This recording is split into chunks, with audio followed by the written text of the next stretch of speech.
ಮಾ ಶಬ್ದಂ ಅಂತ ಒಂದು ಪ್ರಯೋಗ. ಹರಿವಂಶ ಪರ್ವದ 52ನೇ ಅಧ್ಯಾಯ, ಅಲ್ಲಿ 12ನೇ ಶ್ಲೋಕ.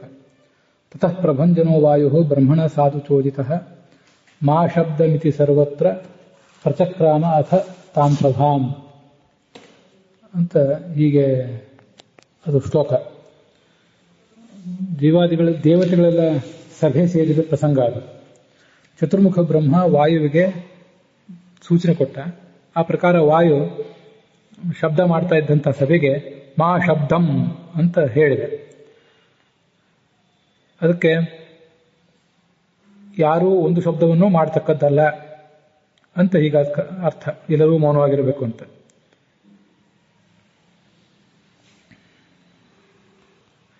ಇಷ್ಟಾದ್ಮೇಲೆ ಸಭೆಯಲ್ಲಿ ಪ್ರಾಯ ದ್ವಾರದಲ್ಲಿ ನಿಂತು ಆ ಮಾತನ್ನು ಹೇಳಿದ್ದ ಅವನು ವಾಯು ಮುಂದೆ ಸಭೆಯೊಳಗೆ ಪ್ರವೇಶಿಸಿದ ಅಂತ ಇಷ್ಟು ಕಾಣಿಸ್ತದೆ. ಅಲ್ಲಿ ಇದು ಮಾ ಶಬ್ದಂ ಅಂತ ಇಷ್ಟೇ ಇದೆ. ಅಲ್ಲಿ ಕ್ರಿಯಾಪದ ಇಲ್ಲದೇ ಇರುವುದನ್ನು ಗಮನಿಸಬೇಕು. ಕ್ರಿಯಾಪದ ಇಲ್ಲದೇ ಇರುವುದನ್ನು ನೋಡಿದರೆ ನಾವು ಅಧ್ಯಾಹಾರ ಮಾಡ್ಕೊಳ್ಬೇಕು. ಹಾಗೆ ಮಾಡುವಾಗ ಇದು ಮಾಂಗ್ ನಿಷೇಧವಾಚಕವಾದಂಥ ಮಾಂಗ್ ಇದಾದರೆ ಆಗ ನಾವು ಈ ಲುಂಗ್ಲಕಾರವನ್ನು ಸಾಮಾನ್ಯವಾಗಿ ಪ್ರಯೋಗ ಮಾಡ್ತಿರ್ತಾರೆ, ನಮಗಿದು ಗೊತ್ತಿದೆ. ಈ ಮಾ ಶಬ್ದಂ ಅಕಾರ್ಷ್ಟ ಅಂತದು ಪ್ರಯೋಗ. ಮಾಂಗ್ ಪ್ರಯೋಗ ಮಾಡಿದಾಗ ಲುಂಗ್ ಪ್ರಯೋಗ ಮಾಡಬೇಕು ಅಂತ ಆದರೆ ಆ ಲುಂಗ್ಲಕಾರದ ಮಧ್ಯಮ ಪುರುಷ ಬಹುವಚನವನ್ನು ಪ್ರಯೋಗ ಮಾಡಬೇಕು. ಅಲ್ಲಿ ಇರುವಂತಹ ಅಟಿಗೆ ಲೋಪ ಆಗಬೇಕು. ಆಗ ಮಾ ಶಬ್ದಂ ಕಾರ್ಷ್ಟ ಅಂತ ಹೀಗಾಗಬೇಕು. ಕ್ಲೈಬ್ಯಂ ಮಾಸ್ಮ ಗಮಃ ಪಾರ್ಥ ಅಂತ ಏನೊಂದು ಭಗವದ್ಗೀತೆಯಲ್ಲಿದೆ, ಅದರಂತೆ. ಅಥವಾ ಮಾನಿಷಾದ ಪ್ರತಿಷ್ಠಾಂತ್ವಂ ಅಗಮಃ ಶಾಶ್ವತೀ ಸಮಾಹ ಎಂಬಲ್ಲಿ ಇದ್ದಂತೆ. ಹೀಗೆ ಅಕಾರ್ಷ್ಟ ಅಂತ ಆಗಬೇಕು. ಆ ಅಟನ್ನು ಉಳಿಸ್ಕೊಂಡು ಪ್ರಯೋಗ ಮಾಡಬಹುದು. ಈ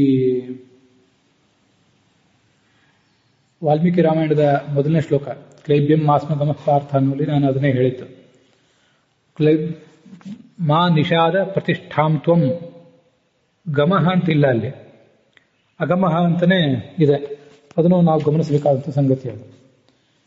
ಹೀಗೆ ನೀನು ಯಾವುದೇ ಪ್ರತಿಷ್ಠೆಯನ್ನ ಒಂದು ನೆಲೆಯನ್ನು ಹೊಂದದಿರುವಂಥದ್ದು ಅರ್ಥ. ಅಗಮಃ ಅಂತ ಅಟನ್ನು ಉಳಿಸ್ಕೊಂಡು ಪ್ರಯೋಗ ಅಲ್ಲಿ ಮಾಡಿದ್ದಾರೆ. ಕ್ಲೈಬ್ಯಂ ಮಾಸ್ಮ ಗಮಃ ಪಾರ್ಥ ಎಂಬಲ್ಲಿ ಅಟನ್ನು ಬಿಟ್ಟು ಪ್ರಯೋಗ ಮಾಡಿದ್ದಾರೆ. ಎರಡೂ ರೂಢಿ ಇದ್ದಂತೆ ಕಾಣಿಸ್ತದೆ. ಅದನ್ನು ನಾವಿಲ್ಲಿ ಗಮನಿಸಬೇಕು. ಅದಿಲ್ಲದೆ ಹೋದರೆ ಇದು ಮಾಂಗ್ ನಕಾರದಿಂದ ಸಹಿತವಾದ ಮಾಂಗ್ ಇದಲ್ಲ ಅಂತಾದರೆ, ಕೇವಲ ಮಾ ಅಂತಾದರೆ ಆಗ ಮಾ ಶಬ್ದಂ ಕುರುತ ಅಂತ ಹೀಗೂ ಪ್ರಯೋಗ ಮಾಡುವುದು ತಪ್ಪೇನಲ್ಲ. ಮಾ ಶಬ್ದಂ ಕುರುತ. ಮಾಂಗ್ ಆದರೆ ಅಕಾರ್ಷ್ಟ ಅಥವಾ ಕಾರ್ಷ್ಟ. ಆದರೆ ಇದು ಯಾವುದೇ ಪದದ ಅಧ್ಯಾಹಾರ ಇಲ್ಲದೇನೆ ಅಲ್ಲಿ ಕೇವಲ ಮಾ ಶಬ್ದಂ ಅಂತ ಇಷ್ಟು ಮಾತ್ರ ಪ್ರಯೋಗಿಸಿದ್ದಾರೆ. ಆದ್ದರಿಂದ ಇಂಥ ಮಹತ್ವದ ಶಬ್ದವನ್ನು ಅವರು ಹೇಳದೆ ಹೋದರೂ ಕೂಡ ನಾವು ಅಧ್ಯಾಹಾರ ಮಾಡ್ಕೊಳ್ಳಿಕ್ಕೆ ಬರ್ತದೆ, ಮತ್ತು ಆ ಶಬ್ದವನ್ನು ಹೇಳದೇನೂ ಕೂಡ ವಾಕ್ಯ ಪ್ರಯೋಗ ಮಾಡಲಿಕ್ಕೆ ಸಾಧ್ಯ ಇದೆ ಅನ್ನೋದನ್ನ ಒಂದು ವಿಶಿಷ್ಟವಾದ ಸಂಗತಿಯನ್ನು ನಾವು ಇಲ್ಲಿ ಗಮನಿಸಬೇಕು. ವ್ಯಾಕರಣ ಮಹಾಭಾಷ್ಯದಲ್ಲಿ ಒಂದು ವಾಕ್ಯ ಇರೋದನ್ನು ನಾನು ಪಂಡಿತರ ಮುಖದಿಂದ ಕೇಳಬಲ್ಲೆ. ಪ್ರವಿಶ ಪಿಂಡೀಂ ಅಂತ ಮಗ ಹೊರಗಿಂದ ಬರ್ತಾನಂತೆ. ಆಗ ತಾಯಿ ಅವನಿಗೆ ಹೇಳ್ತಾಳಂತೆ, ಪ್ರವಿಶ ಪಿಂಡೀಂ. ಏನು ಪ್ರವಿಶ ಅಂದ್ರೆ ಒಳಗೆ ಬಾ, ಪಿಂಡಿ ಅಂದ್ರೆ ಉಂಡೆ, ಲಾಡು.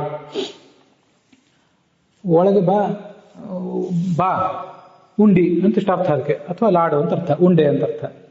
ಅದೇ ಉಂಡೆ ತಿನ್ನು ಅಂತ ಅಲ್ಲಿ ನಾವು ಅಧ್ಯಾಹಾರ ಮಾಡ್ಕೋಬೇಕು.